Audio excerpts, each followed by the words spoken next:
degrés, c'est génial comme temps pour ce mois d'août et attention toujours au coup de soleil, si vous voulez la nuit, vous avez la peau blanche, sachez que c'est sympa sur les plages et puis Lélia, vous avez fait un super annonce au Mont-Saint-Michel. Ouais. Une annonce. De façon. Et sur la brochure aussi,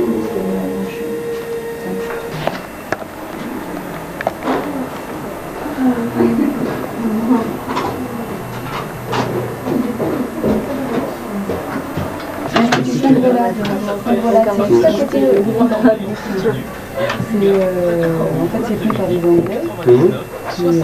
La maison mère est à Jersey. Et nous ici, pendant les cours, pendant l'été, pendant la saison, en fait, d'avril à octobre, on donne des cours de français aux étrangers. D'accord. Hop. Oui, voilà, c'est là, exactement.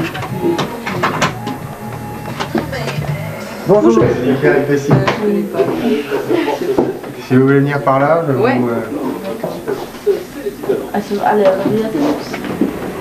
Donc le principe de la radio, c'est une radio régionale, c'est-à-dire que Saint-Malo est ici, et nous on va jusqu'à Cherbourg, Paimpol, vous voyez la carte ici. Donc c'est une zone assez grande qui représente 500 000 personnes, 500 000 habitants. 500 000 habitants. Donc on parle 500 000 auditeurs potentiels. Je ne sais pas si vous comprenez ce que ça veut dire. Ça veut dire qu'il y a ça. Vous avez peut-être des questions? Oui, vous avez préparé quelques questions. C'est très difficile de rentrer son expérience parce qu'il y a énormément de journalistes diplômés et avec de l'expérience qui n'ont pas de travail. Donc moi je reçois tous les jours des demandes pour embaucher du monde, quoi. Donc on peut le faire sous forme de stage par contre. Ça se fait beaucoup. De toute façon, tous les gens qui sont en école de journalisme font des stages dans les entreprises qui leur permettent de voir un peu comment ça se passe. Moi j'en ai régulièrement, là à ce moment j'en ai pas, mais j'en ai quasiment tout le temps des stagiaires qui sont là pour voir, pour fonctionner avec nous, pour nous filer un coup de main aussi. Parce que pensez-vous de la loi Toubon?